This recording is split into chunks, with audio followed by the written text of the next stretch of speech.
Vamos a comenzar. Buenas tardes, esperamos que estén todos muy bien.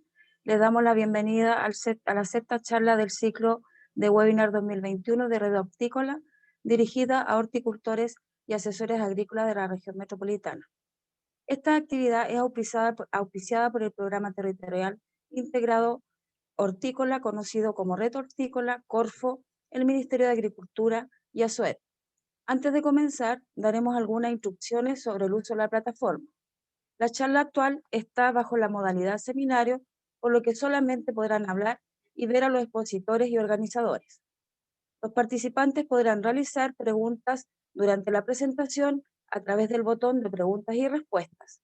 Estas serán respondidas por el expositor al finalizar la presentación. Pueden hacer comentarios y preguntas a través del chat durante toda la jornada. Al finalizar la presentación, se otorgará un espacio de tiempo para realizar preguntas o comentarios sobre el tema tratado, para lo cual podrán levantar su mano y activaremos su micrófono. Dentro de las necesidades y requerimientos de los productores hortaliceros de la región metropolitana, se ha observado la real importancia de las problemáticas en el tema agua de riego. A continuación, Francisco Mesa nos impartirá la charla Agua de regadío y aplicación. Francisco es ingeniero agrónomo, magíster en ciencias de agua, investigador de INIA La Serena, con vasta formación y experiencia en recursos hídricos, agronómicos y ambientales, uso, resguardo y gestión del agua desde la escala predial hasta nivel de cuenca. En Chile ha dirigido numerosos proyectos de investigación en recursos hídricos, destacando seguimiento y caracterización de varios ríos. Bienvenido, Francisco. Hola, buenas tardes, muchas gracias. Buenas tardes. ¿Sigo nomás? Sí, puede comenzar.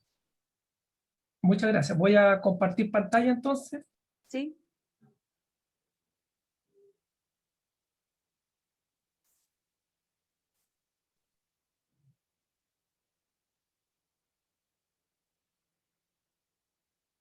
Estoy viendo No, otra... Sí. ¿Qué es eso? Tiene que abrir primero la presentación. Ah, yo creo que la tengo abierta. Ahí estamos. ¿Ahora sí? Sí, ahora sí. Perfecto. Voy a... Ahí, modo presentación. Modo presentación. Voy a buscar el puntero. Y partimos. Ahí estamos. Muchas gracias por la invitación. Es un agrado poder compartir del centro norte a la zona central, que también conocemos bastante. Me han solicitado que haga la presentación de agua de regadío y su aplicación, donde vamos a ver calidad, alguna normativa y algo de sanitización. Ustedes van a ver si es que eso es posible.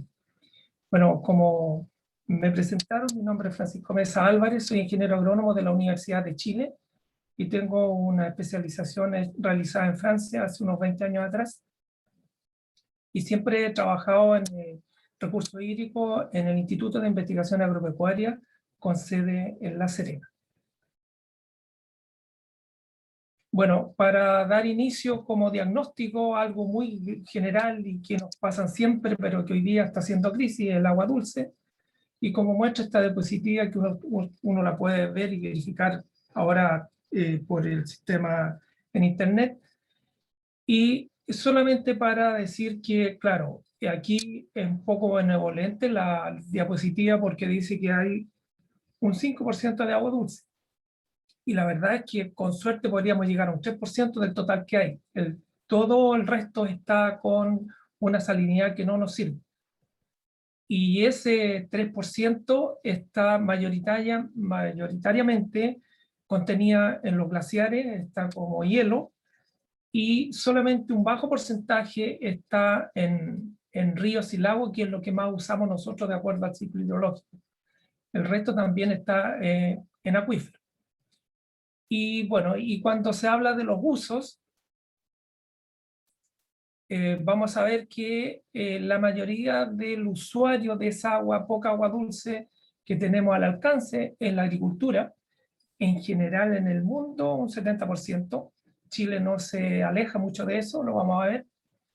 El uso doméstico en torno al 10%, la industria al 20%.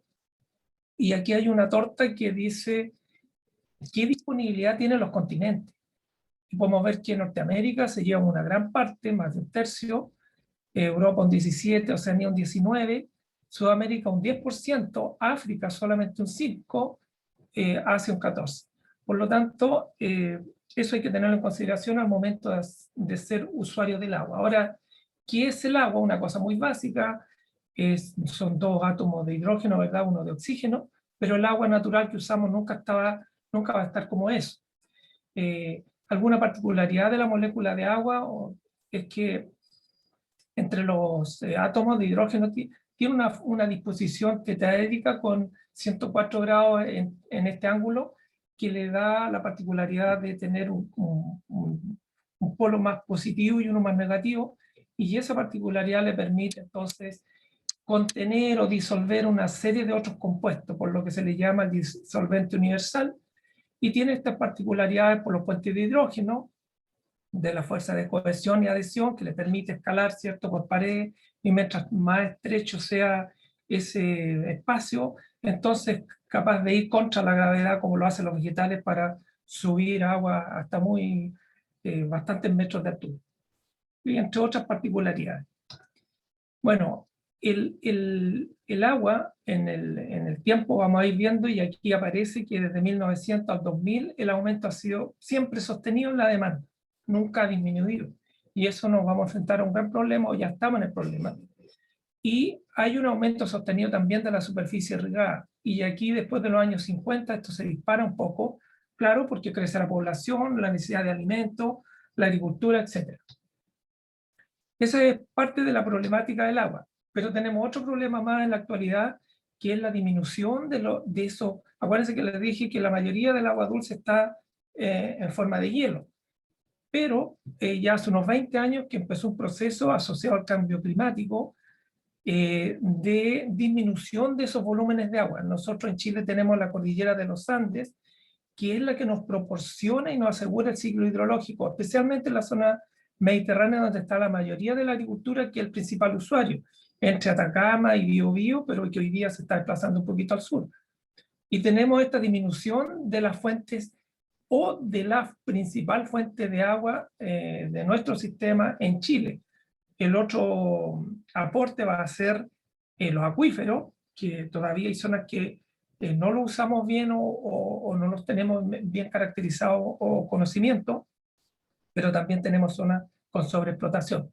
Por lo tanto, ahí tenemos otro problema, que es la disminución de la fuente que nos rige.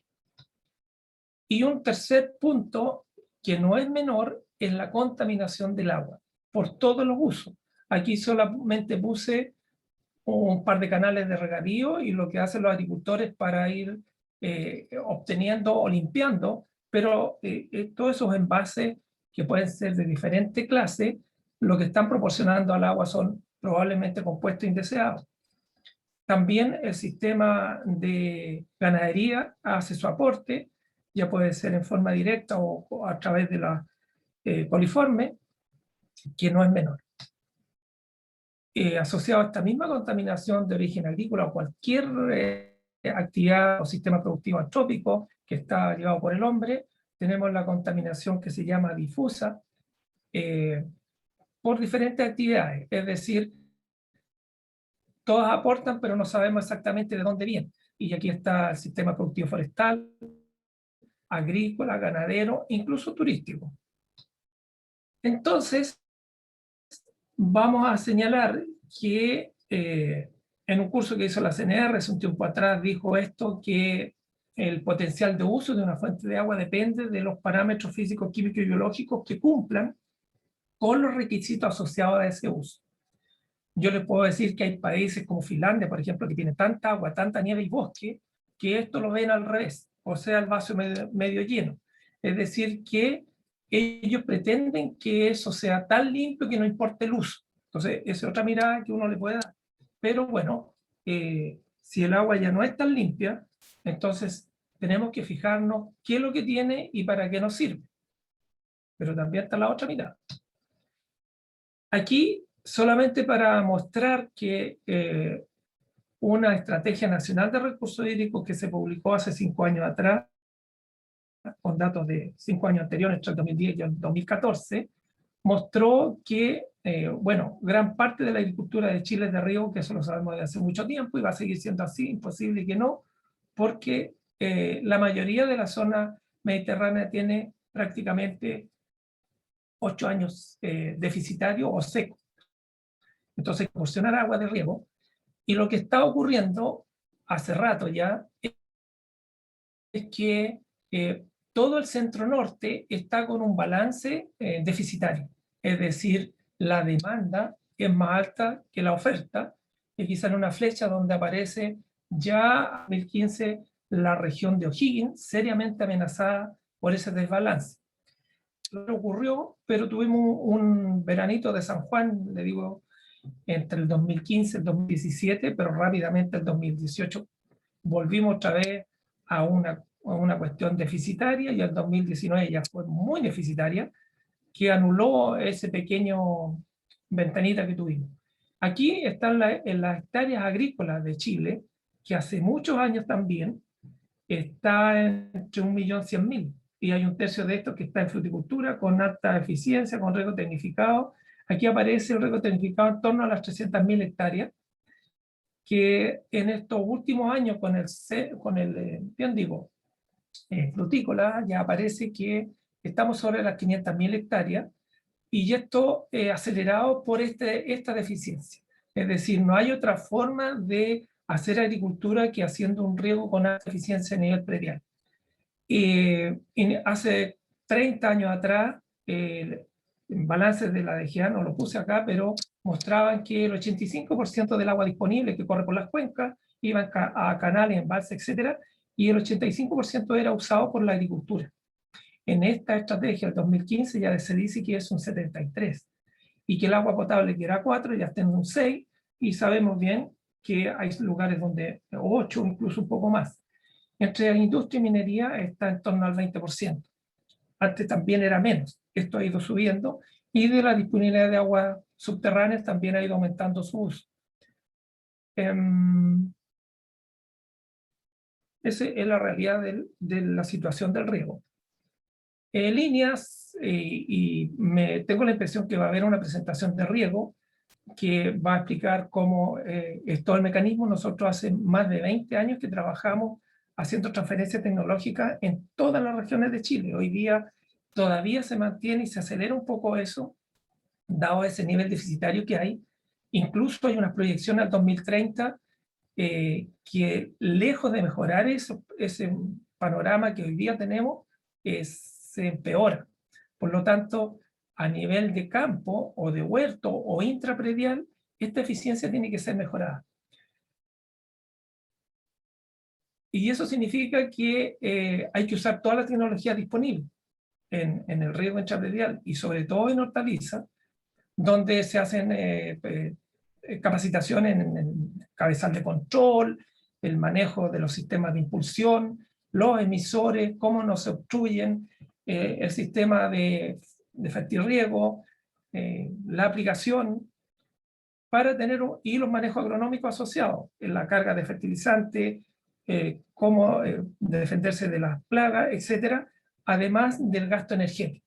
Todo eso se ha estado haciendo hace muchos años, y algunas de estas tecnologías han ido avanzando, pero para ello, para ese riego localizado de alta frecuencia, los predios tienen que disponer de agua 7 de 7, porque si mientras más eficiente, el sistema tiene menos soporte, y por lo tanto hay que contar con esa disponibilidad a la mano, y eso ha hecho que los predios trabajen en tener acumuladores de agua, desde predios muy pequeños a comunitarios y mayores, de tal forma de disponer de agua, y no como se hacía antiguamente, que era por turnos de canal, y con eso se ajustaba. Hoy día eso ya es bien impracticable desde el punto de vista de agricultura de alta eficiencia.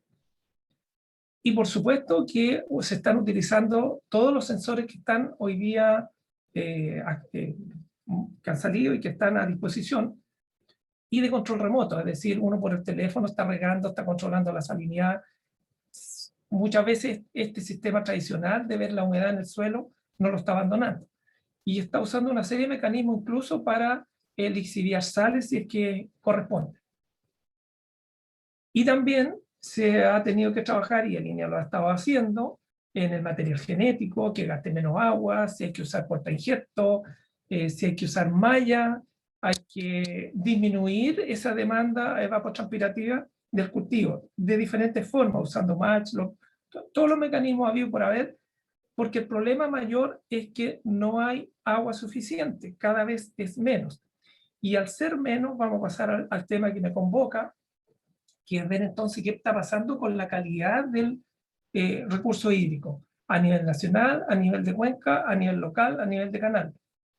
Lo primero que uno tiene que señalar es que existen una serie de parámetros que definen la calidad del agua y que uno los podría clasificar de esta forma, aunque sean muchos parámetros. Normalmente la DGA es la que tiene la obligación o el decreto que le obliga a hacer monitoreo de calidad de agua de los ríos, no de los canales, de los ríos, que son los bienes públicos. Y normalmente ellos hacen unos 30, 35, 33, 32 parámetros, pero si uno cuenta los que están aquí van a aparecer como 50, y pueden haber muchos más. Los más fáciles de tomar en terreno son los físico-químicos, donde uno mide, por ejemplo, con un equipo, ya les voy a mostrar la conductividad eléctrica, que son las sales disueltas, la demanda biológica de oxígeno, el color aparente, el pH, el RAS, por ejemplo, si no lo sabes, más tarde se los puedo explicar, el porcentaje de sodio, que es una sal positiva, o con carga positiva, los sólidos disueltos que se leen a través de la conductividad, los suspendidos, que es el arrastre, la temperatura, el oxígeno disuelto, todo eso, uno lo puede medir la mayoría de esto en terreno cuando va con los equipos portátiles. Pero también hay que medir los indicadores microbiológicos, que son muy importantes y relevantes al caso de producir hortalizas y sobre todo los que están a raíz de suelo o a ras de suelo, que son los coliformes totales y fecales, incluso de origen humano, que puede ser la Escherichia coli y otros patógenos que también los vamos a ver más adelante. Pero también el agua va a tener metales, y tiene que tener metales porque aquí dice que son esenciales. Aunque uno no lo crea, nosotros necesitamos boro, calcio, cobre, cobalto, cromo, hierro, litio, manganeso, magnesio, molibdeno, níquel, selenio, sodio, zinc. El agua tiene que tener estos elementos, o si no los tiene el agua, los tiene que tener el suelo, y a través de la solución suelo los vegetales los van a tomar. Y el ser humano, la célula animal y la célula vegetal, necesita estos metales para todo su metabolismo. Por lo tanto, son esenciales. Pero si hay alguno de estos que está sobre una concentración que ya conocemos, bueno, va a pasar a ser tóxico, como por ejemplo el cobre, y bastante de estos otros, ¿ya? Y hay metales en el agua, que son de la geología de nuestras cuencas y de la mayoría de las partes del planeta, que no son esenciales, no los necesitamos para ningún metabolismo. Por ejemplo, el aluminio, el arsénico, bario, cadmio, estaño, mercurio, plata y plomo. Y hay otros metales pesados que no debieran estar, pero están, porque forman parte de la formación geológica de nuestro planeta. También el agua va a llegar y va a contener compuestos inorgánicos como, no sé, cianuro, cloruro, nitrógeno, sulfato, potasio, fluoruros, fosfato. Y eso es lo que hay que verificar. Y los compuestos orgánicos, que son los aceites, las grasas, estos PCB que se llaman, son como 300, son los policlorados bifenilos, pero son todos de origen antrópico, los detergentes, el índice de fenol, los hidrocarburos, todos los orígenes derivados del petróleo. Es bastante poco frecuente o esperable encontrarlos, pero si hay un problema de ese tipo, obviamente que el agua lo va a transportar. Desde el punto de vista legal los recursos hídricos tienen ciertas regulaciones y han ido avanzando en el tiempo. Hace 20 años atrás o 30 años atrás, poco más, no teníamos regulación ambiental. Primero partimos teniendo una comisión, que era la CONAMA. Hoy día tenemos el Ministerio del Medio Ambiente, y ha ido subiendo todas estas demandas, y cada vez es más fuerte la demanda o la necesidad de hacerlo por lo mismo. Cada vez tenemos menos fuentes de agua, están muy propensas o más propensas que antes a la contaminación, y por lo tanto hay que ir levantando estas normativas. El instrumento de gestión que tiene el Ministerio del Medio Ambiente son las normas primarias de calidad. Ahí están por salud de las personas, va a ser generalmente en el caso del agua la 409, la vamos a ver enseguida. Las normas secundarias de calidad, que son con protección ambiental, muy importante, y cuando estas normas son sobrepasadas, entonces el Ministerio va a tener que decretar una norma de emisión y va a tener que controlar esa emisión, incluso, y que por ejemplo les puedo nombrar el decreto 90, que en este momento está en revisión. Yo soy bien crítico de ello, porque como que autoriza contaminar según la capacidad de dilución del cuerpo de agua que recibe. Eso, como les mencioné antes, Finlandia no lo soporta. Y si eso ocurre y se sobrepasa, entonces hay un plan de prevención para evitar que se contamine el cuerpo, y si eso ocurre, entonces va a tener que gatillar un plan de descontaminación. Eso en el esquema muy simple, legal. Si nos vamos a la normativa chilena, tenemos la norma chilena 1333, que es de requisitos de calidad de agua para diferentes usos, que fue validada en el año 78, modificada en el 87, y especifica concentraciones límite para parámetros en el agua destinada a la bebida de humanos y animales. ¿Por qué dice humanos? Porque esta no es una norma de agua potable, bebida nomás. Para agua potable está la norma chilena 409, y lo que significa potable es que tiene que estar desinfectado o tiene que tener un agente desinfectante que evite la proliferación de gérmenes. Y ese generalmente en la normativa nuestra es cloro. Hay diferentes formas de que esté presente, pero es el cloro. Si no tiene cloro, puede ser apta para el consumo humano, pero no es potable, para que se entienda bien el concepto. Bueno, esta norma de regadío es muy similar a la que tiene la norma de riego que tiene la FAO, y también es bien comparable a varias otras normas de otros países. Y aquí está el nombre del parámetro, su símbolo, la unidad y el límite máximo. En el caso del pH no puede ser menor de 5,5 ni mayor de 9.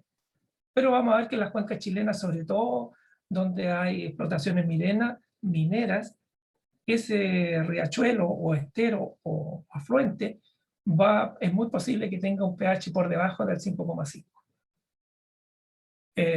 Y aquí están las concentraciones de todos estos parámetros que generalmente los aplica la DGA, y cuando uno saca una muestra la manda a un laboratorio, preguntan qué es lo que quiere hacer y le ofrecen, si es la norma de riego, le hacen todos estos parámetros, incluyendo los coliformes.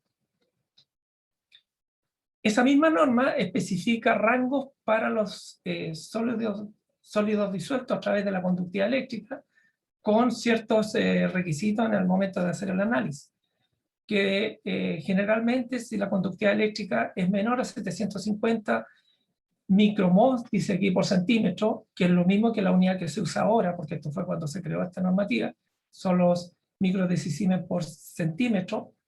No hay problema para la agricultura, y generalmente aquí están los sólidos disueltos. Normalmente los sólidos disueltos son una fracción de la conductividad eléctrica correspondiente al 50-60%, depende del tipo de agua, pero más o menos los equipos de terreno inmediatamente entregan el 50% de la conductividad como sólidos disueltos.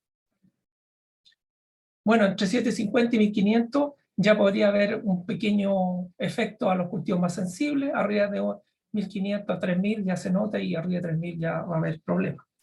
Eso está normado, y entonces, si nosotros queremos saber qué condición tiene nuestro cuerpo de agua que es usado en la agricultura, bueno, hay que ir y medir, tomar muestras, que ya pueden ser con estos equipos de terreno, o tomar la muestra y mandarla al laboratorio. Ahí hay un equipo que está midiendo seguramente conductividad y puede medir el pH.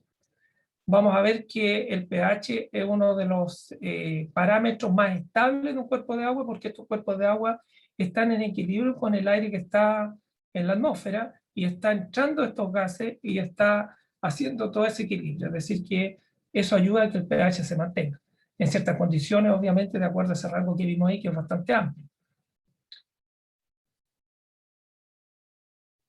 Bueno, además de saber qué es lo que tiene el agua, ese cuerpo de agua, para caracterizarlo y saber dónde estoy y qué medidas puedo tomar, bueno, también es bueno saber qué contienen los sedimentos si uno quiere hacer un estudio más completo, dado que el agua es esta columna que se va a transportar o va a estar en una laguna, en un tranque, en el río, y va a tener una interrelación con el sedimento, el piso, y va a haber aquí una gran actividad dinámica, química, física y biológica.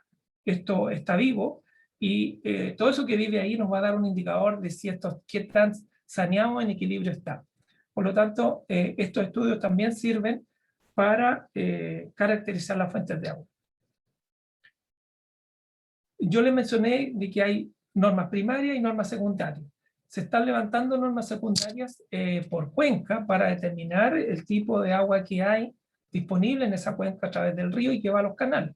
Entonces lo que se hace es determinar todos los sistemas productivos que están en esa cuenca, si hay áreas protegidas, si hay industria, y se va clasificando de tal forma de poder, por ejemplo, saber qué riesgos tengo, en qué zona y qué medidas se toman, y de esa forma entonces se hace un análisis de todos los parámetros que están aquí adentro, y por variación se determinan diferenciar zonas, de tal forma que esa zona, que es diferente a esta otra, tiene un punto en la salida que se usa como control para poder determinar que esta cuenca sea más sustentable o se mantenga en el tiempo con el apoyo de nosotros mismos, que somos los mismos que alteramos.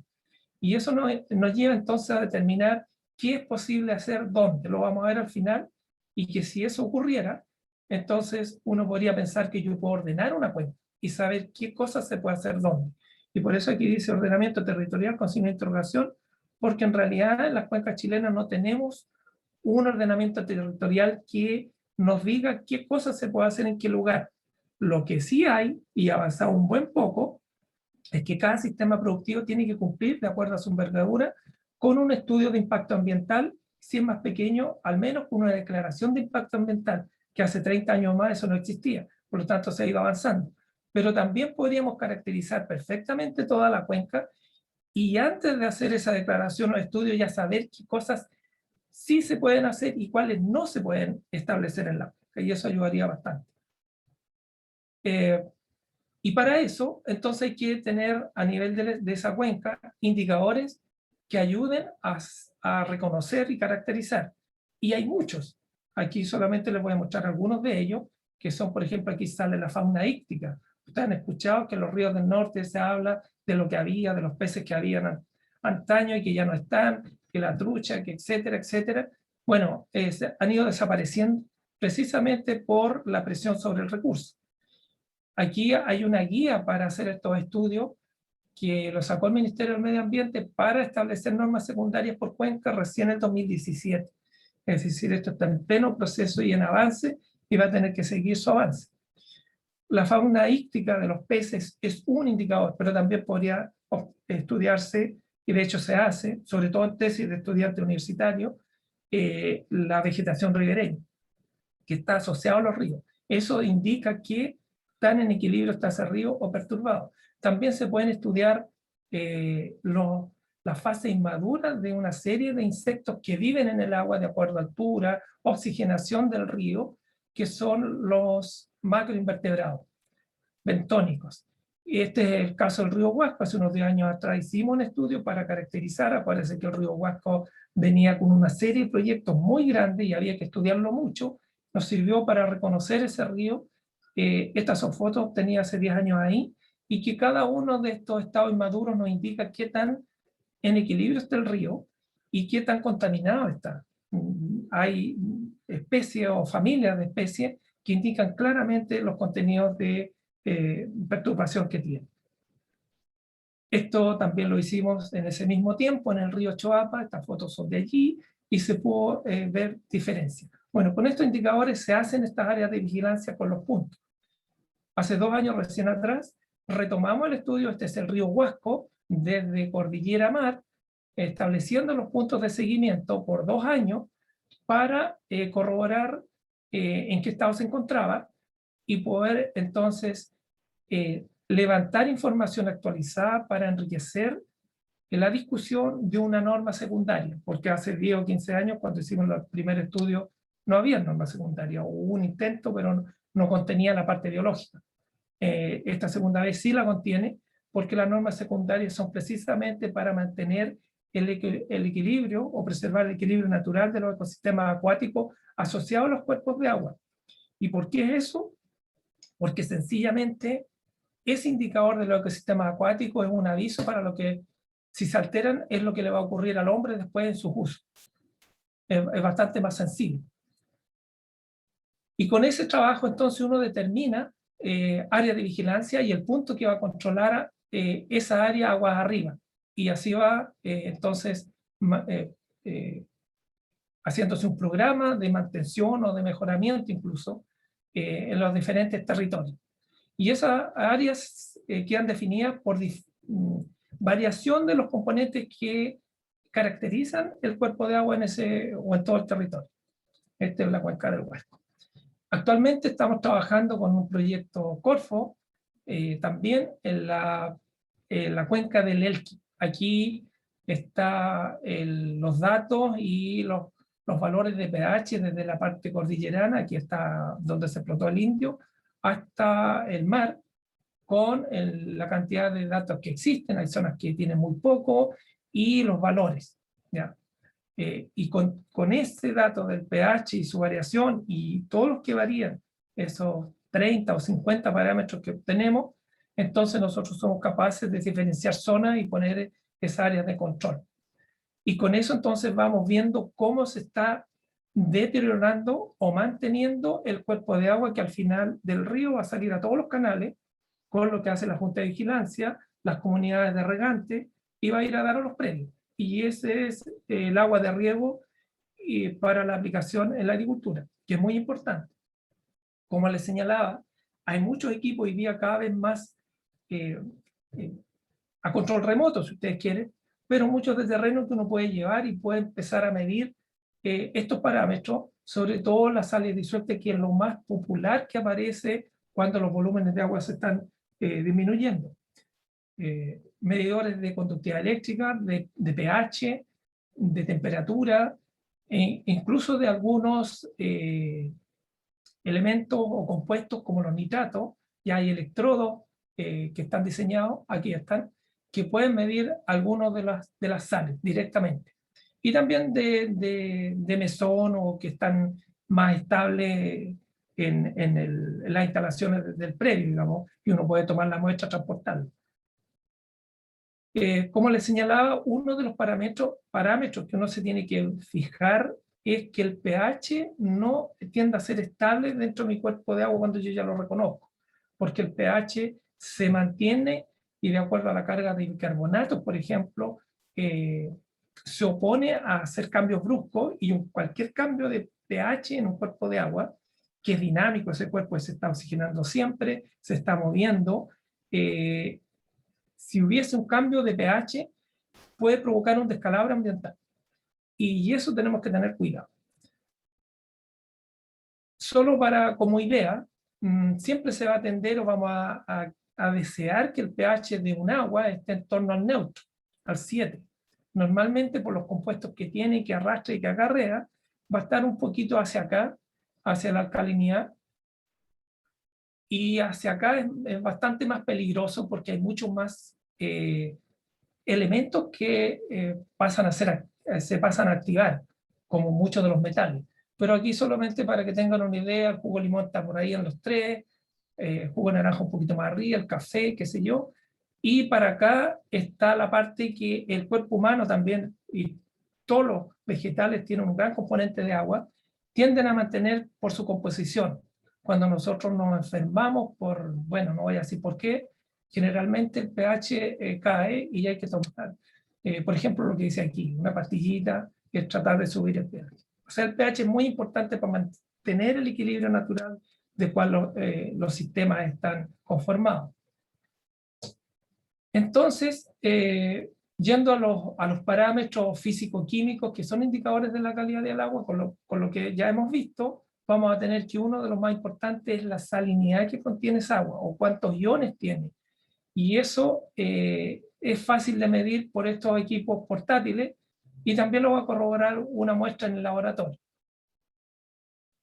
Generalmente los sólidos disueltos que dan la lectura de salinidad del agua se van a determinar por esta medida microsiemens por centímetro o decisiemens por metro, y que ya les expliqué que está normado en la norma 1333, que si tiene menos de 750 microsiemens por centímetro, entonces cultivo, la mayoría o todos los cultivos no tienen ningún problema, y esos cultivos necesitan esa sal para todo su metabolismo. Es decir, tiene que haber. Y a eso se le llama la conductividad eléctrica del agua, ¿ya? Pero hay elementos que se nos disparan, como el calcio y el magnesio, que van a dar un componente de dureza al agua y nos van a provocar algún tipo de problema. Y hay otros que entran en esta dureza que están bastante más, por ejemplo, metales van a estar a nivel de traza, por lo tanto no juegan un rol tan preponderante como el calcio y el magnesio.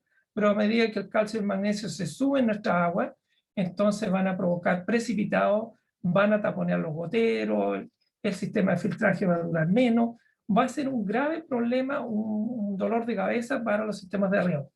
Eso es lo que ocurre, por ejemplo, con otros que aquí no están, porque aquí no está el cloruro, por ejemplo, con las aguas con la estiaje que sufrió el río Maipo, sobre todo en 2019, y los problemas que ocasionó allí, que ya les voy a mostrar cuáles son. Bueno, los parámetros biológicos y físicos, biológicos van a haber en el agua, y son las algas, las bacterias, los nemátodos y los virus.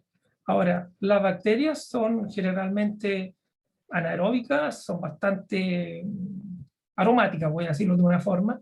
Las algas también molestan, son aeróbicas, a diferencia de las bacterias, pueden oxigenar agua, pero van a competir con las plantas por los nutrientes, se van a consumir el nitrógeno que puede haber allí, que también lo necesitamos. Por algo los agricultores fertilizan sobre todo con nitrógeno. Pero también tenemos contaminantes físicos, y en estos contaminantes físicos va a quedar reflejado la turbidez y los sólidos suspendidos totales, ¿ya? En una muestra de agua. Ahora, si uno analiza la disponibilidad de agua que tiene, cuál es el acceso o el cuerpo de agua que yo tengo en mi predio, bueno, voy a primero tener que analizar, o ya lo sé, qué fuente es. Si una fuente superficial, entonces voy a tener que ver qué sistema de riego tengo. Si usa riego por goteo o está trabajando con cultivos sensibles a enfermedades transmitidas por el agua, va a ser menor. Si una fuente de agua reutilizada, va a ser mayor el riesgo por estos contaminantes que están acá. Es decir, que los parámetros biológicos y físicos van a depender del tipo de agua disponible y del tipo de riego que esté usando. Aquí les voy a mostrar algunos de los componentes que son problemas en la agricultura, como los aceites y las grasas, y van a ir entendiendo por qué este sistema está en equilibrio. Si existen estos componentes en el agua, bueno, el agua no los disuelve, ¿verdad? Por eso se dice que el agua y el aceite no se juntan, pero provocan esta emulsión que al final se va a ir por densidad menor hacia la parte superior, y va a impedir la entrada del aire, que hace que este cuerpo esté en ambiente o en equilibrio natural. Bueno, la gracia es que con la tecnología también ha ido aumentando que ya estos componentes sean más amigables con el medio ambiente, del tipo de biodegradable. Los detergentes, similar a las grasas, los aceites, también por densidad van a ir en superficie, van a producir espuma, y eso van a evitar que la luz ultravioleta del sol haga su trabajo de mejorador del agua, porque la ultravioleta también va a eliminar bacterias y virus, pero no así la ultravioleta no va a oxigenar, eso lo hace el aire. Por lo tanto, el agua tiene que estar en movimiento, tiene que entrar aire si tenemos espuma, y esto entonces se va a ver impedido, y eso va a generar una especie de que pierda esa agua la frescura. Por lo tanto, ahí entra el tema cuando nos dicen si tenemos una mascota, hay que cambiarle el agua, porque esa agua, como está detenida, entonces va perdiendo la oxigenación y va perdiendo ese equilibrio natural del que les hablo. Ahora, los detergentes, claro, van a aportar otros componentes que son complicados, como el fósforo y los fosfatos. Y también la carga de demanda biológica de oxígeno, que es la DBO. Bueno, aquí está lo mismo, los detergentes, y también estos detergentes, de acuerdo a su formulación, pues, van a ir alterando el pH, van a aumentar sales y otros elementos en el agua, y van a alterar la demanda biológica de oxígeno. Va a haber un descenso de oxígeno disponible, por lo que les dije, les pide la entrada, y también pueden llevar compuestos tóxicos. Esto ya lo dije, está ahí. Bueno, los sólidos suspendidos reducen la permeabilidad del suelo, porque claro, son sólidos que están en suspensión, pero el suelo va a ser una especie de filtro, y ahí van a quedar retenidos, y nosotros necesitamos que al regar el agua se infiltre. Bueno, también va a provocar eso, que hay una obstrucción de los emisores de riego, va a haber un desgaste del sistema de riego y va a afectar la germinación de semillas, obviamente. Este componente, que ya más biológico, es tremendamente relevante en el caso de la producción de hortalizas, sobre todo las que están en contacto con el agua a ras de suelo. Este es un indicador de patógeno, los coliformes fecales, y pueden ser eliminados por procesos naturales, se pueden desarrollar rápidamente en condiciones favorables, y el agua puede adherirse a las partículas sólidas. Es decir, que todo eso puede ocurrir con estos señores, que son prácticamente indeseables y no deberían existir. Pero ¿por qué existen? Porque, bueno, hay un generador, alguien en alguna parte se origina. Generalmente está asociado a fecas, son coliformes, que no es otra cosa que bacterias, y si ese sustrato va a vivir muchos días, 3 meses, dice ahí, si es suelo, menos días, si es agua fresca, va disminuyendo, y si tenemos cultivo, menos aún, ¿ya? Por lo tanto, hay también sistemas para filtrar agua con carga de materia orgánica que son eh, eh, céspedes o pasto o gramíneas, porque tienen la capacidad de ir limpiando más rápidamente que otras condiciones. Acá abajo hay un origen de contaminación microbiológica en base a criterios de coliformes fecales y Streptococcus, y bueno, si son de origen humano es mucho más alta la carga, y va bajando a medida que ya no es humana y es predominantemente animal. Bueno, ¿qué efectos tiene esa contaminación biológica sobre los cultivos? Evidentemente que hay un riesgo para la salud de las personas, para el mismo trabajador, por exposición a esos microorganismos de forma directa, y también hay riesgo a la salud de los animales por los patógenos, como le llaman el pirigüí, las tanias y esos insectos patógenos que pueden ser consumidos en forma directa. Y hay un incumplimiento del requisito en el cuidado de las BPA, eso está claro, y provisión de la autoridad sanitaria para cultivos de hortalizas que crecen a ras del suelo y que se consumen crudos. Eso ocurría antiguamente porque el río Mapocho estaba conectado al sistema de riego en la parte baja, y era el tifus estaba a la orden del día. Bueno, otro componente que está en las aguas siempre presente, o la mayoría, es el nitrógeno, porque puede entrar por el aire, pero normalmente todo el sistema está en equilibrio, está en partes por millón muy bajo, pero a raíz de la agricultura puede estar en aumento. Y el fósforo, que también viene de la agricultura. Y eso va a provocar alguna alteración en el cuerpo de agua, y se va a ver aumentado sobre todo en la vegetación alrededor de los canales, y están en diferentes formas químicas, sobre todo los derivados de fósforo, como fosfato, y hay insoluble y soluble. Los solubles, obviamente el agua los va a transportar más rápidamente.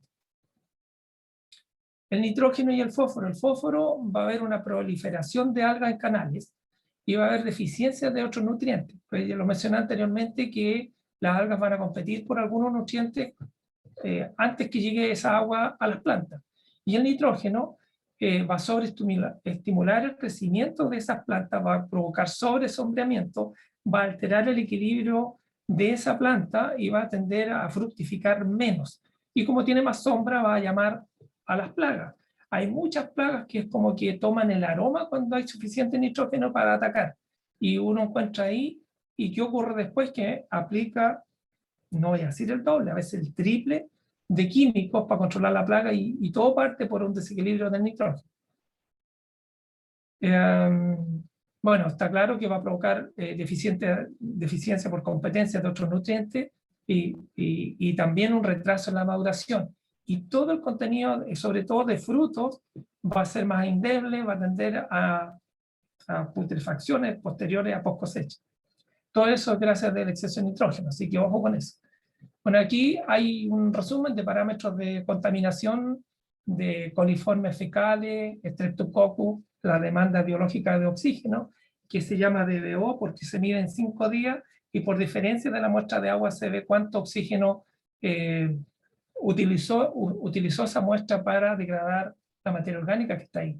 Los sólidos suspendidos, nitrógeno, detergente, aceite y grasa, fósforo, pH, etc. Y aquí están algunas de las posibles fuentes que originan esa contaminación y podemos ver que destaca la vivienda que es como la que más puede originar contaminación, por lo tanto hay que tener tratamiento de agua servida y hacer el tratamiento de agua servida, no una primera aproximación y después deshacerse de esa agua con un emisario al mar, por ejemplo. También la ganadería está a la par con la vivienda, y bueno, y están las procesadoras de vegetales, las fanadoras entre medio, y el riego gravitacional que hace la agricultura es menos que el resto, menos agresivo, pero va a aportar o tiene riesgo de aportar nitrógeno, alterar el pH y los sólidos disueltos, o sea, contribuir con la salinidad a los cuerpos de agua abajo, ya sea por lixiviación o por derrame. Esa demanda biológica de oxígeno que se mide en 5 días en el laboratorio representa la materia orgánica que es fácilmente biodegradable, porque esa diferencia de oxígeno en la muestra es gracias a que hay microorganismos que están degradando esa materia y están consumiendo oxígeno, son aeróbicos.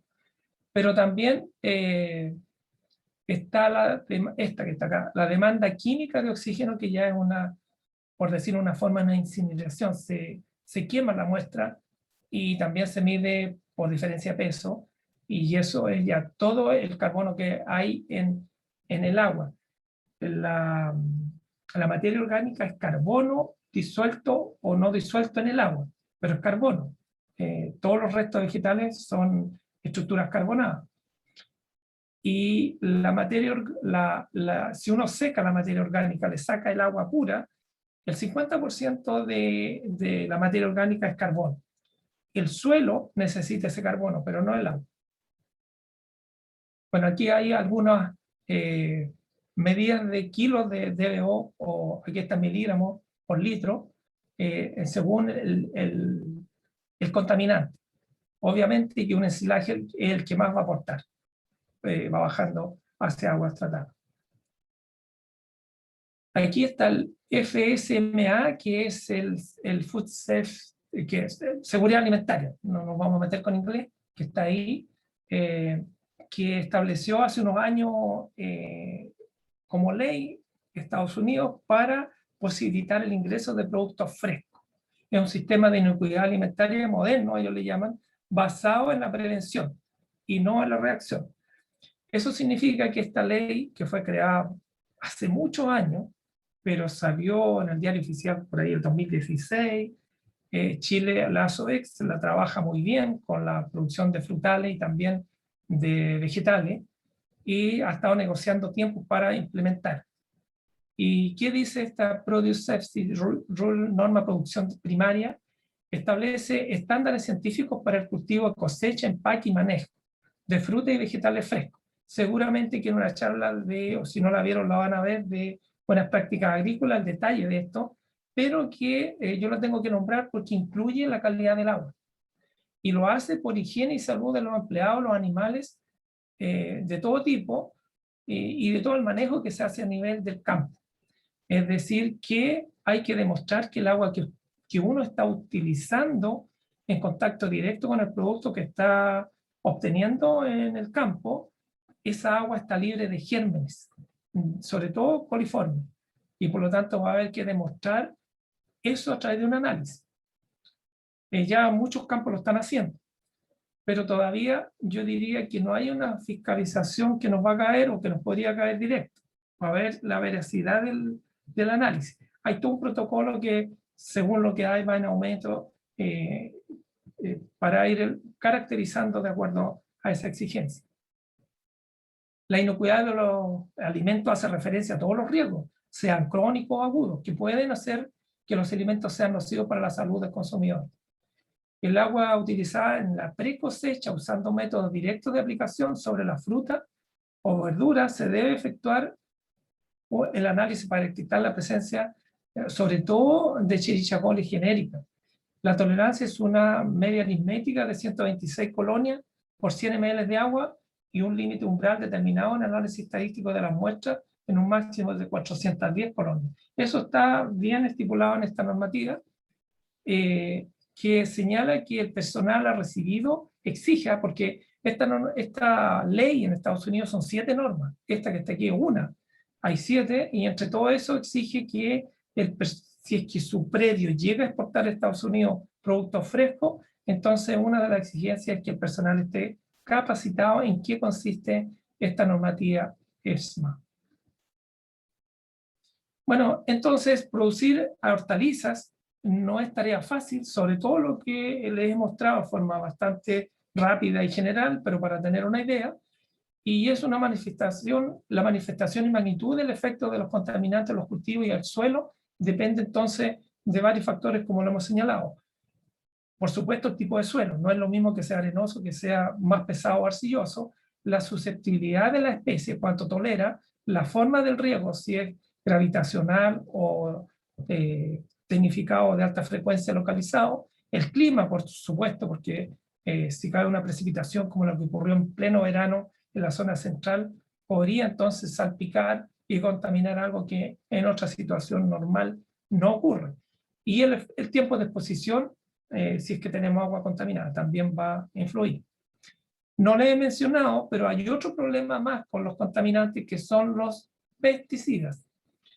Esto tiene un impacto ambiental en el suelo y en el agua y en el ambiente. Un pesticida va a ser aplicado al cultivo, pero va a ocurrir, podría ocurrir todo esto que está acá.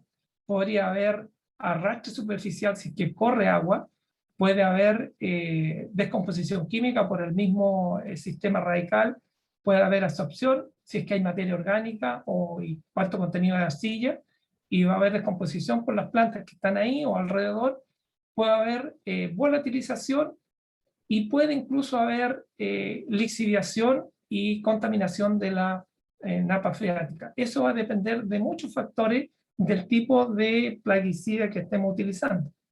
No lo tengo aquí, no lo puse, pero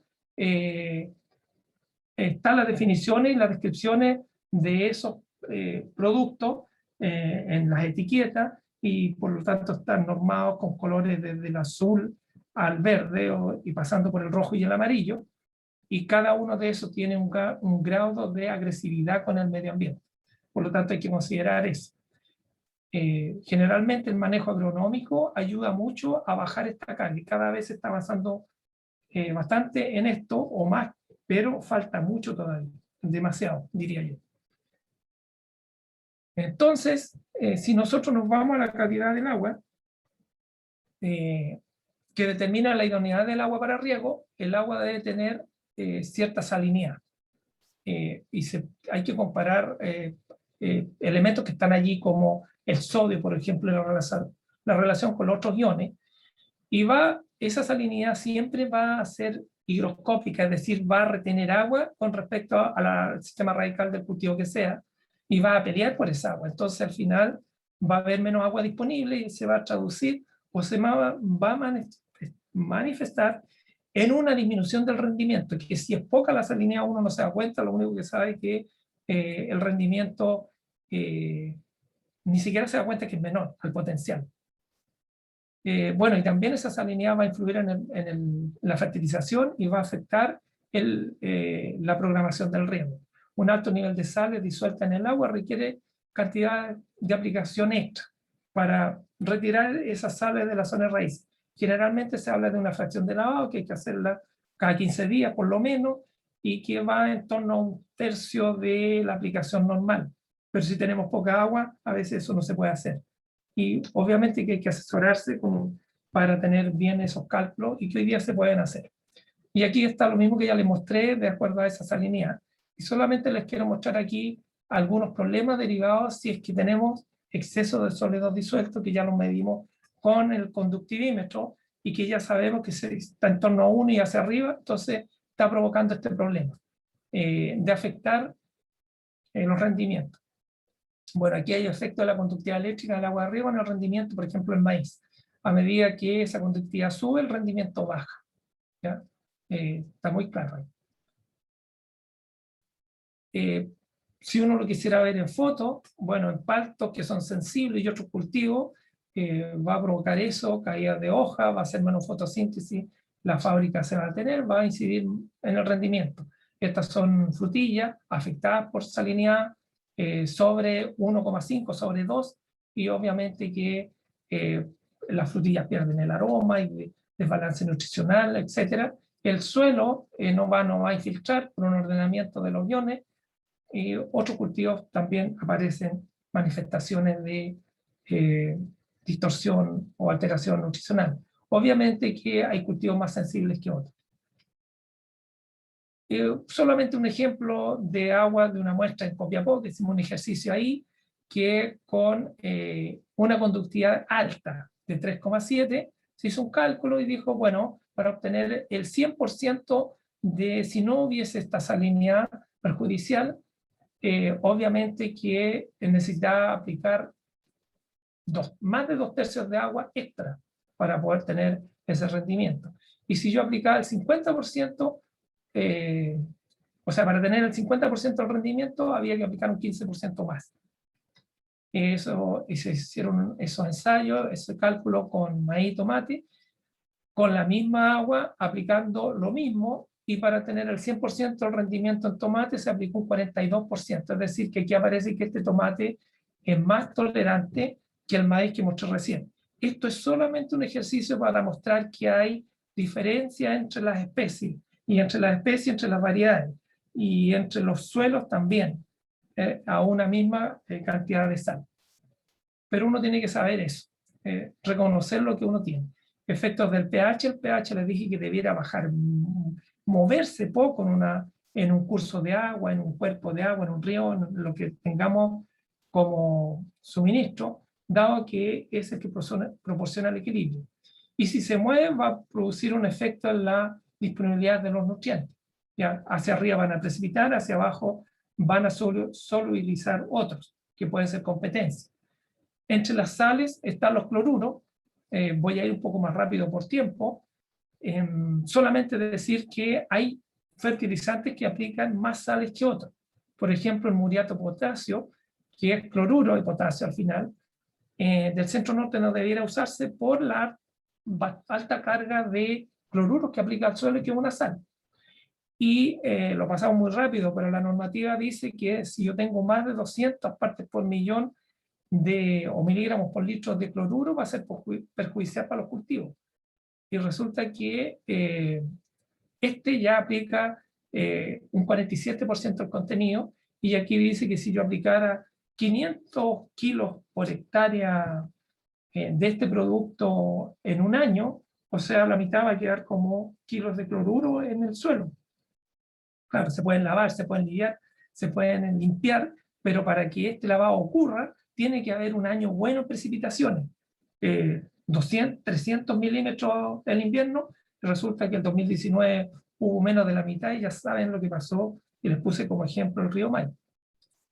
Hay otros fertilizantes que también hacen su aporte en cloruro, que es una sal, y eso está estudiado y se sabe cuánto deberá tener. Un río, una fuente de agua, menos de 70, no habría problema, y ahí está la escala, pero también se sabe que hay cultivos que toleran más que otros, es decir, que cada uno de estos parámetros tiene su afán, tiene su forma, y los cultivos también se ajustan a ello. Hay unos menos tolerantes que otros, obviamente. Aquí tenemos algunos que son bastante, no voy a decir resistentes, pero que toleran más, como la remolacha, el girasol, para el caso de los cloruros. Aquí tengo una foto que se me ocurrió poner en un trabajo que me tocó participar con investigadores de La Platina, colegas míos, hace unos 5 o 6 años atrás en el sector de Lampa. Esta zona tiene sales, alta salinidad, está ahí porque tiene mal drenaje, ¿verdad? Y hay predios como este que en ese tiempo todavía estaban regando por surco. Yo creo que si voy a ver esto, no creo que encuentre surco.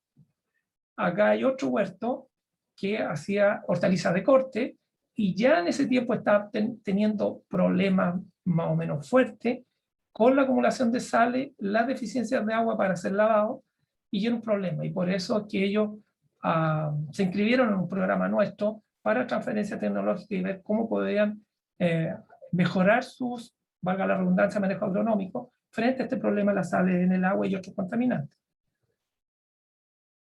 Bueno, los tratamientos de agua, si estamos hablando de agua de riego, son no fáciles de abordar.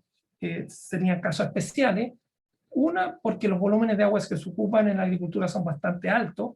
Estamos hablando de alrededor de 50 metros cúbicos por hectárea al día, 30 pueden ser, si tengo una eficiencia alta, pero eso es mucha agua, comparado con, no sé, los 200 litros por persona al día que usa un habitante.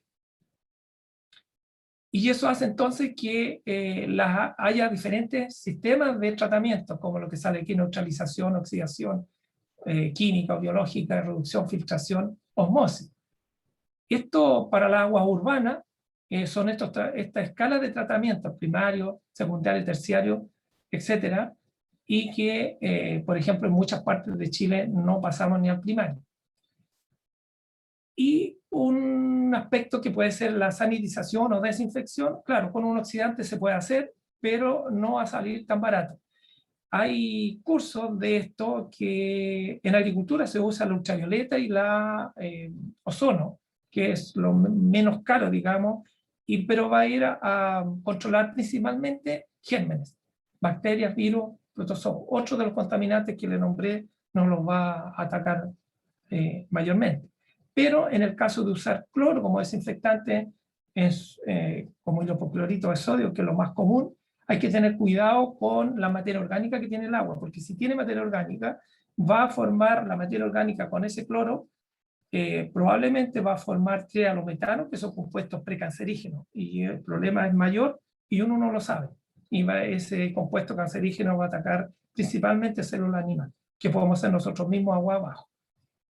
Y aquí está la filtración. Bueno, aquí aparece una metodología que es ebullición, o sea, hervir el agua, pero eso es muy caro, no tenemos energía para eso, ni para la temperatura, ni también para la osmosis inversa. Se hace, pero el resultado tiene que ser un nicho de mercado que sea competitivo a poder aplicar esos sistemas. Metales pesados, hay tipos de tratamiento, pero no voy a detallar esto, solamente que se queden con la idea de que igual es un sistema más industrial. Y ya hay varias formas: los coagulantes, el carbón activado sirve, y hacen su trabajo en algunos metales, menos en otros. Si uno los combina, puede ser... en la agricultura se usa la filtración de arena para impedir los elementos de mayor tamaño que el orificio del gotero del emisor, pero también hacen un trabajo biológico ahí, y por eso hay que estarlo removiendo cada cierto tiempo, pero ayuda. El carbón activado es bastante bueno para varios de los contaminantes, sobre todo incluso los pesticidas. Pero de nuevo estamos con los costos. Solamente decir que el dióxido de cloro no forma trialometano, pero generalmente se genera o se produce en terreno y tiene otros componentes que lo complican. Puede, como le dijera, prenderse, o el manejo es más complicado. El ozono ya lo nombré, es bastante útil en la agricultura, no están ahí algunas dosis, no voy a entrar en mayor detalle. Y el carbón activado como para uso más, también con la cloración para evitar gérmenes, y que tiene que ver más con el consumo humano. o alguna manipulación de productos que vayan en empaque. Bueno, solamente aquí lo que ocurrió hace como 20 años atrás, 15 años atrás, donde partió esta de la inocuidad en Estados Unidos, donde hubo brotes de Escherichia coli en espinaca, frutillas, me acuerdo, a Estados Unidos, y fue muy bullado, y cerraron los mercados, y por lo tanto está todo ese sistema de inocuidad en los alimentos. Uno tiene que tener claro que hay un crecimiento económico con lo que está haciendo, tiene que tener que ser equitativa la equidad en el proceso, pero tiene que ser sustentable todo eso con el medio ambiente. De otra forma, se nos puede caer el sistema. Y eso significa entonces que nosotros reconocemos la cuenca, las fuentes de agua, por dónde va el río, si es acuífero, río, los canales, qué puede estar en qué lugar, y eso está un poco ligado a un cierto ordenamiento territorial, pero para eso hay que reconocer lo que hay que hacer los estudios respectivos, caracterizar, y no solo del agua, sino también del suelo, porque puede tener depositados de mucho tiempo atrás. Y entonces, ya hace bastante tiempo que la Dirección General de Agua habla de esta HITCH o HITCH, que es el sistema de gestión del agua a nivel de cuenca. Y está todo ligado, todo lo que se hace agua arriba, repercute agua abajo, etc. Eso implica que entonces tienen que haber organizaciones de usuarios del agua bien consolidados, y ya sea la Junta de Vigilancia de Río, la Asociación de Canalistas de los Regantes, las comunidades, y que puedan conversar y puedan irse capacitando, entendiendo que el agua ya no cada vez va menos pura y que hay que hacer algo para mantener ese equilibrio natural y que sirva para producir sobre todo productos que están en contacto con el agua por la exigencia que se están viniendo.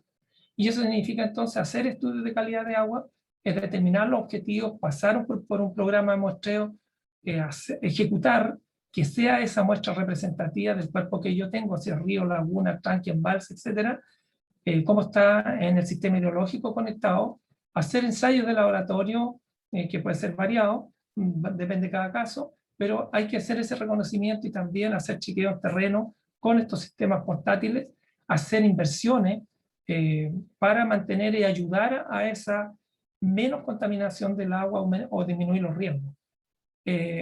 Plantear que hay que conversar con todos los sistemas productivos, sean tratamientos de agua potable o tratamientos de agua servida, o por ejemplo las compañías mineras que están en cabecera normalmente, cómo defendemos el río, cómo están los afluentes, el decreto 90, etcétera. Todo eso tiene que entrar en el sistema. Y uno puede partir por pequeñito, reconociendo su fuente en el caso particular, y eso ya es un avance. Eso es lo que yo les quería expresar. Muchas gracias por su atención.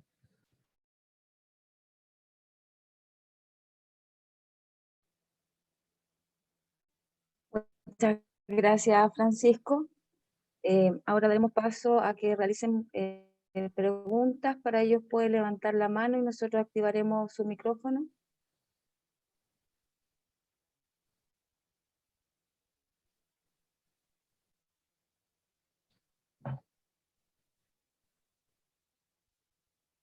Acá hay una pregunta, dice, ¿cómo el mal drenaje influye en problemas con sales?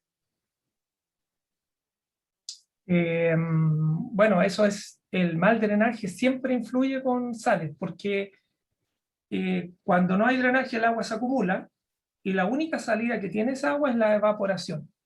Y todas las sales disueltas van a quedar en ese depósito. Al final, donde uno encuentra agua con cierta cantidad de sales o salinas, o salobre, porque los salobres primero que los salinos, de acuerdo a esa magnitud que vimos, y en aumento, el mar tiene 40, nosotros estamos hablando de 1, de 2, de 3, de 4 si hicimos por metro,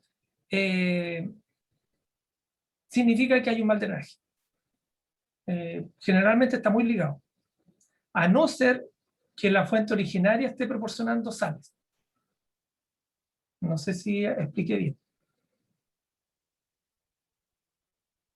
¿Puede dejar de compartir la pantalla para poder, por favor? Perfecto. Javier, ¿quiere hacer una consulta? ¿Una pregunta? Sí.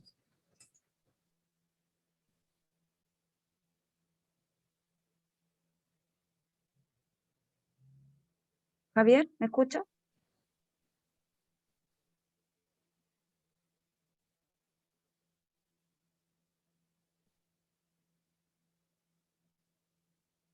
Bueno, puede A lo ser mejor escribió. que-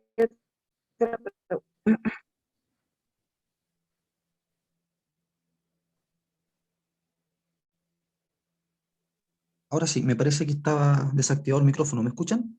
Perfectamente. Buenas Sí, tardes. Primero, agradecer la invitación y la ponencia de Francisco, muy interesante, aplicable a varias realidades del país. Básicamente la pregunta era si existen estudios que se hayan hecho en el país relacionados con el revestimiento de las mangas y cintas con polímeros sintéticos y su degradación en el tiempo, y cómo esto eventualmente podría influir en el agua de riego. Del punto de vista de contaminación ambiental no conozco ninguno. Ya, Porque son polímeros y lo que te asegura el fabricante es que son biodegradables normalmente, pero no me atrevería a decir que eso es así porque tampoco e- existen esos estudios y creo efectivamente. que seguramente que hay eh, pocas de esos sistemas que hayan entrado en el periodo eh, de que hayan cumplido la vida útil. ¿Me acuerdo? Ok. Eso es relativamente nuevo. Ahora, yo conozco lo que hizo la minera El Indio arriba, colocando unos poliuretanos o polímeros en la bajada de lo que ellos tenían en una zona que es altamente contaminante, un pH de 3 a lo más, Mm. y que aseguran que eso es biodegradable después de 40 años. Ah, ya. Ya, no, lo que Llevamos pasa es que 20. uno de los componentes es el polietileno, y el polietileno no es biodegradable, entonces por eso lo tenía como en la memoria, que en algún momento lo leí dentro de los componentes de fabricación de estas cintas de riego. Pero bueno, me queda súper claro que no se han hecho estudios al respecto acá en el país. Claro, te puedo complementar que un polietileno probablemente no se degrade totalmente, pero también habría que ver si se diluye o se disuelve en el agua, que es bien difícil, pero sí el Claro. agua lo puede transportar. O sea que va a tener un efecto ambiental mucho mayor en aves y animales por su ingesta o algo así, que en el En agua. No riego. sé si... Sí, sí, sí, me queda claro. Muchas gracias, Francisco. ya. Otra consulta dice, si los tratamientos de agua son difíciles de implementar, ¿qué medidas se pueden tomar a nivel de pequeños agricultores? Bueno, a nivel de pequeños agricultores sí se pueden implementar. Yo me refería un poco mediano y grande por los volúmenes, pero pequeño agricultor a lo mejor sí se puede implementar y de hecho hay muchos pequeños agricultores que han implementado, por ejemplo, una osmosis inversa, porque tienen tantas sales que no tienen otra alternativa. Pero ¿qué se hace ahí? Se hace la osmosis inversa, que igual es cara, pero no se trata todo el agua. Se tratará un tercio o menos y se hace una mezcla con la otra y ya se hace soportable para el cultivo. O sea, hay que buscar el ajuste. Se puede hacer, pero lo que yo quise decir es que no puedo tomar toda mi agua y tratarla entera porque la quiero perfecta. Eso eh, no es muy práctico, digamos, en la realidad. Pero sí se pueden hacer tratamientos y hay tratamientos en la agricultura con ultravioleta y con ozono. Pero osmosis inversa es para sales, ultravioleta y ozono es para gérmenes, bacterias, por ejemplo, porque hay un contaminante de ese tipo agua arriba. Los contaminantes biológicos normalmente, todas las bacterias o los coliformes tienen una vida corta en días. Lo mostré ahí. Es decir, que si la contaminación es puntual, va a ser puntual y va a tender a desaparecer, porque la sola oxigenación es un oxidante que los va a eliminar. Pero si ya tengo una cosa que es permanente, entonces va a ser eh, poco, no se puede resolver. ¿Qué quiero decir? Que a veces la solución, el tratamiento no es aplicar ozono o ultravioleta, sino ver cuál es la fuente y eliminar la fuente. Eso a veces es mucho más práctico, pero para eso tenemos que estar organizados, reconocer el río, el canal o lo que sea, evitar las cloacas en el canal, etcétera. Hay un tema de organización que va a ayudar y que va a ayudar más prácticamente que un tratamiento, que puede ser costoso, pero sí ocurre, sí existe. Gracias. ¿Cómo podemos regular el pH del agua de riego?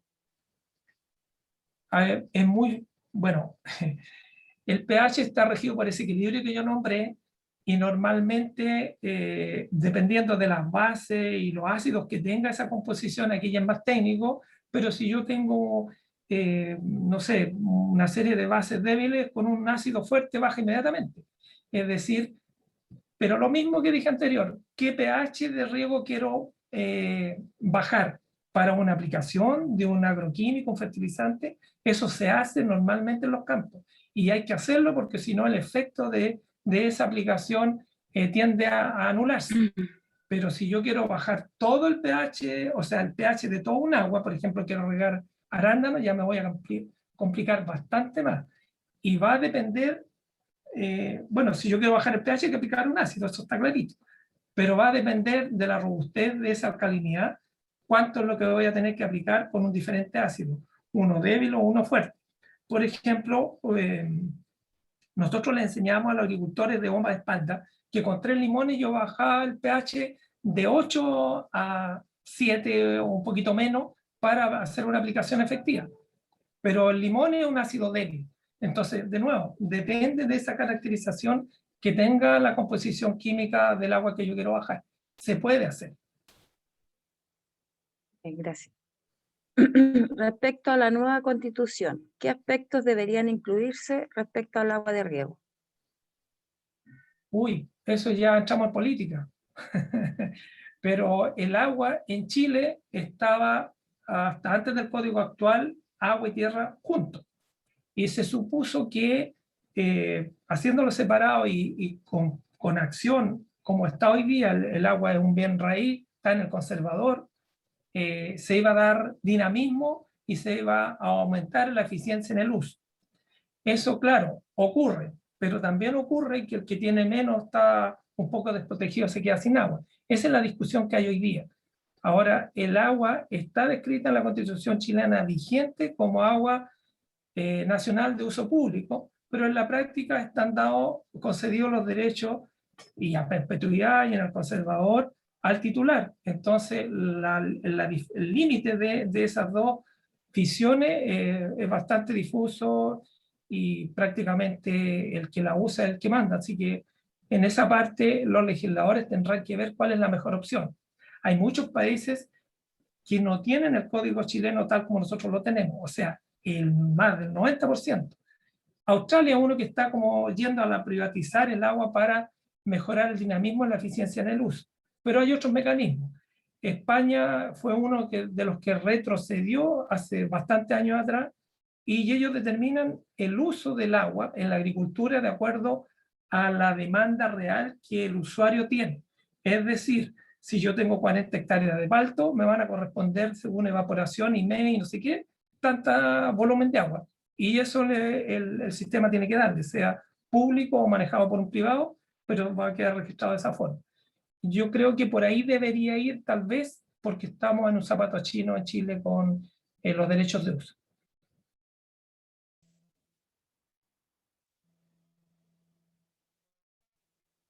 ¿Me escucha? ¿Sí? Me desconecté. Me desconecté. Dice, respecto a la nueva constitución, ya, esa es la de ahí. Sí.